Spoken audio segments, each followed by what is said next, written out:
Welcome to my reading of Duplicity and Duress, Snack Factories in the Making, my book with the pseudonym name Erin Vans.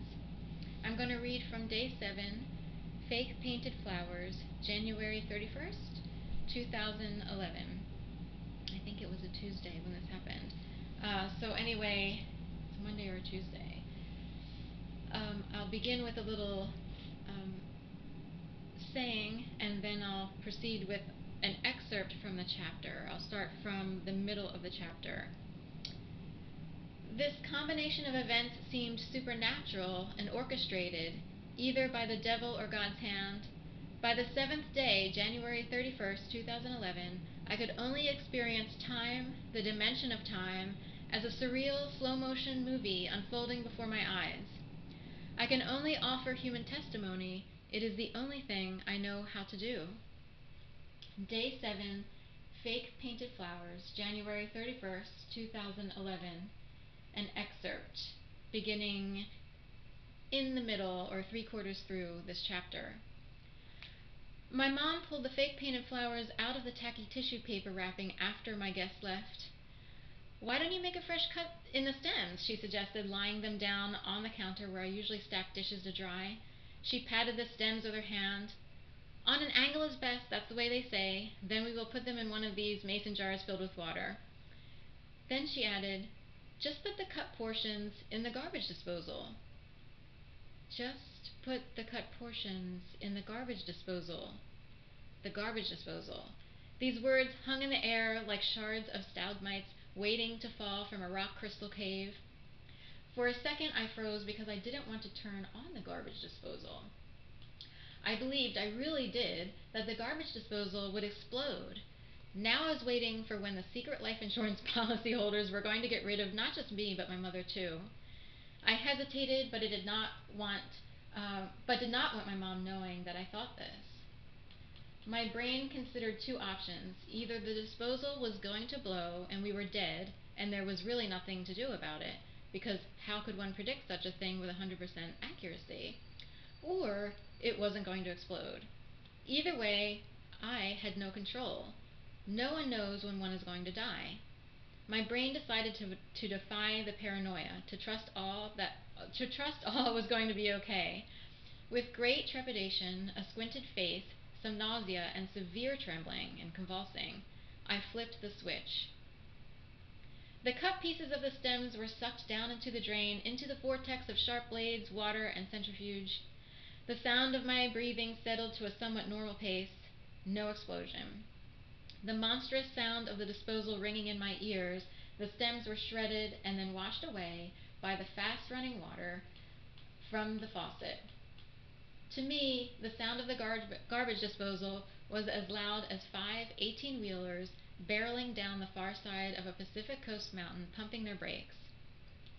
At the time, I could hear a pin drop 2 blocks away in a crowded city. This is how sensitized and hypervigilant I was. My brain had been cracked wide open. There's so much more to report from just that single night alone. For instance, later, before bed, I thought there was a gun in my mother's Florida Gators purse, because earlier that evening my cousin spoke about someone from a news story who just up and shot another person, which involved a grandparent as the shooter. Anyway, my mind was so impressionable, suggestible, fearful, and untrusting, even of my own family, that as my mom, seemingly in slow motion, reached into her blue and orange purse with the Florida Gators embroidered logo on it, I recoiled in fear on my bed in a ball. It seemed to me as if she might pull out a gun and shoot me dead. The idea of the garbage disposal was just a ruse to create even more fear, and that the real end of my life would occur at my own mother's hand. It is difficult to explain all that happened, but it appeared to me as if my mom was another person. As if she were a robot or a puppet, and that someone was operating her. As if all these years this sweet, passive woman was actually a cold-blooded assassin working for the CIA. It was her body, but not her self. I wish I could do a better job explaining, but I've come to understand that the only way anyone can feel what it was like and what it is like is to have it happen to them. This is not something I would wish on most people. However, I admit in my darkest hours I wish for this same experience to fall upon those who knowingly participated in terrorizing me. I am compassionate of others only to a point. What these people did reaches far beyond that point. I wish nothing good for them at all. But there was no gun, there was no shooting. It was all in my mind, or rather it was put or placed into my mind like a holograph. It was how I perceived the events that night, and it wasn't just one traumatic event that triggered this. There was an orchestrated, well-choreographed operation going on, but I don't know how to prove that. I was too terrified back then to document. Even for someone in a normal state of mind and who was not terrorized, would find it impossible to document activity like this. Besides, there was and there is so much more going on than what I'm saying in this brief recollection. I will say this. I am not a fan of fake painted flowers. Real is my preference. Fake paint smothers, stunts, and kills whatever it is placed upon.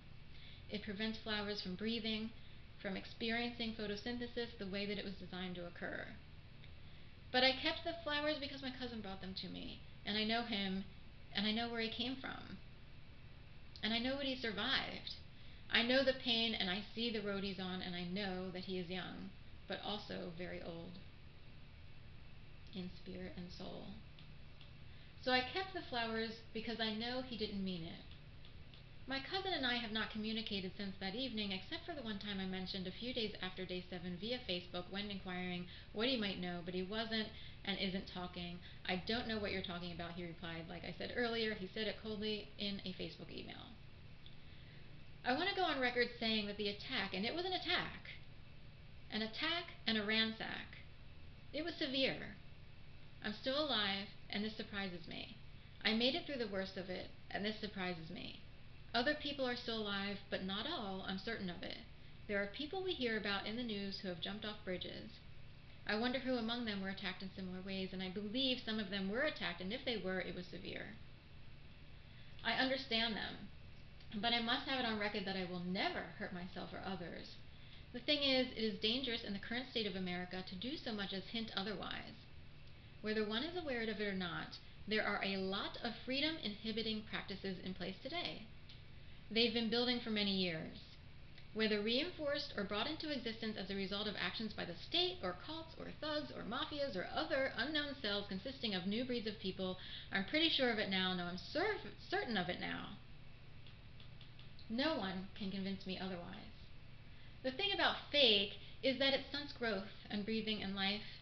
Fake paint, for instance, is an imposition by less than thoughtful beings on the beautiful flower, which has no defense against entities so forceful and clumsy and hoggish and egotistical and unthoughtful. This disturbs me very deeply. If one were to ask, what happened? I cannot offer a simplified and clear incident other than what I'm writing here.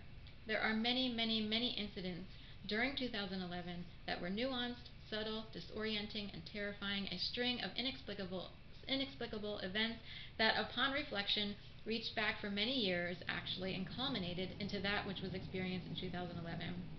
I can only say that if you are sucked up into a vortex and targeted for something otherworldly, you will know it.